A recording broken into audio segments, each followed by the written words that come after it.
जो आप पे कष्ट हुई है, उसके लिए मैं तहे दिल से आपका शुक्रगुजार हूँ और आपका बहुत बहुत धन्यवाद। मैं उस परिस्थिति में नहीं था कि आज इस कार्यक्रम को संबोधित कर पाऊँ। इस शारीरिक अवस्था से मैं थोड़ा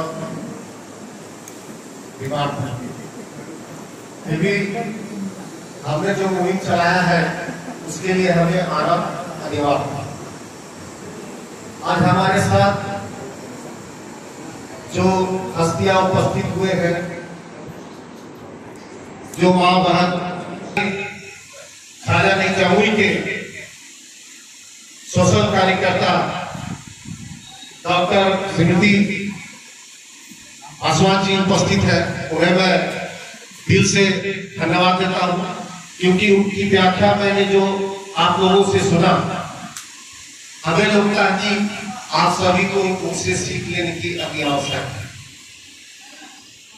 आज ये सीख जो है हम हर घर में हर एक बच्चे हर एक माताओं को जागरूक करने का एक मिसाल दे सकते हैं। दूसरी बात रही, हमारी बहन यहाँ बैठी हुई है, उनको मैं धन्यवाद करता हूँ कि उन्होंने भी अपना कीमती समय निकाल करके आज संगठन के लिए समय देने का प्रयास किए और झाझा में उन्होंने जो पेड़ पौधों का यानी प्रदूषण नहीं विचारधारा को बढ़ाने का प्रयास किए हैं, उसके लिए मैं धन्यवाद करता हूँ।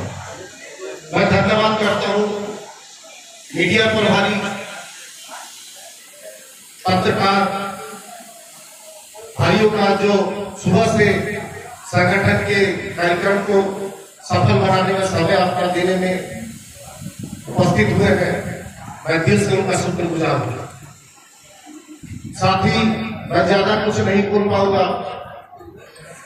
मुख्य शब्दों को आपके सामने रख करके मैं विराम दूंगा। सबसे ज्यादा मैं हमारे बिहार के डॉक्टर एम.एस. परवार जी, जो चिकित्सक है, अपने हाथों से कई लोगों का समाज सेवा बीमारियों से दूर करने में सफल रहे हैं। आज जो मानवता के लिए झाझा नहीं पूरे बिहार के दायित्व को निर्वहन करने के लिए उपस्थित हुए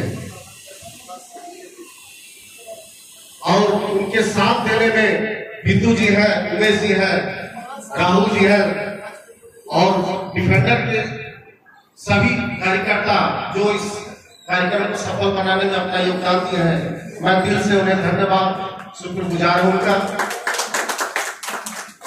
मैं बात करता हूं defender of international human right council.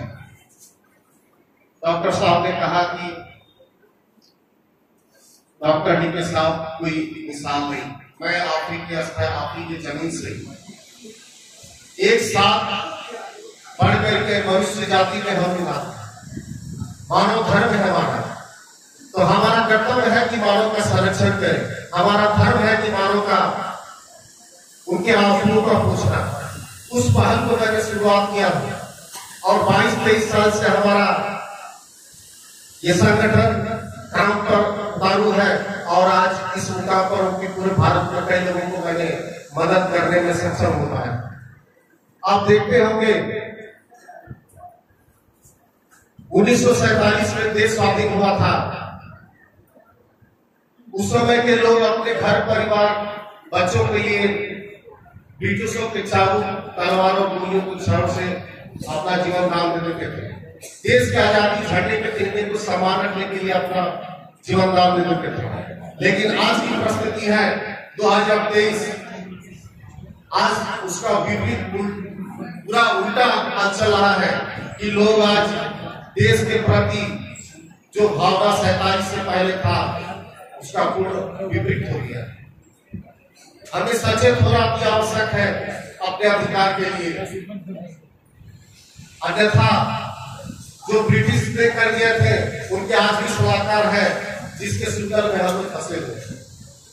Defender of international human right council एक उद्देश्य के साथ मानवता के संरक्षण, मां बहनों के आंसुओं को पोंछने और उनके अधिकार को दिलाने के लिए निष्पक्ष भाव से संघर्ष करती आई है और प्राय करती रहेगी। जब तक डीके साहब है, मैं आश्वासन देता हूं कि इस संगठन में किसी प्रकार की त्रुटियां या फिर किसी प्रकार की गलत भावना को पलटने का जगह में स्थान नहीं दे सकता। बहुत से संगठन आप लोगों ने देखे होंगे, बहुत से एनजीओ देखे होंगे। मैं उनमें और अपने संगठन को ये दावा देना चाहता हूँ कि हमारे संगठन सिर्फ मां बहन के अन्य वस्त्र को ढकने का काम करे, उनके आंसुओं को पोंछने का काम करे, न कि एक स्पीकर बैनर लेकर 4 पहिए गाड़ी और पुलिस को सलाम देने के बाद करते। संगठन का जो उद्देश्य है, मानवाधिकार का जो लक्ष्य होता है, हमें उसे लेकर के चलना है। मानवाधिकार प्रत्येक मानव के अधिकार, उनके अधिकार संरक्षण का, भरण पोषण ग्रहण का अधिकार होता है, जिसके अंतर्गत defender of international human right council उस लक्ष्य को लेकर के इस मैदान में उतरी हुई है। पूरे भारत में नहीं, अगर आप सभी मां बहनों पिता का आशीर्वाद रहा तो पूरे विश्व में ईमानदारी पूर्वक और निष्ठा से हम लोग प्रत्येक मानव को उनका अधिकार दिलाने का प्रयास करें। आशा तो इतना है कि कुछ कर जाए, पर कुछ ऐसे चीज आड़े आते हैं जिसके हम लोग भी विफल होने पर बात हो जाते हैं, परंतु हार नहीं मानते, क्योंकि संघर्ष मनुष्य का कर्तव्य है। अगर मनुष्य ये भूल जाए कि हमारा एक दूसरे का जो कर्तव्य उसको पूरा नहीं कर पाए, तो फिर हमें और उन्हें असर नहीं रहेगा। हम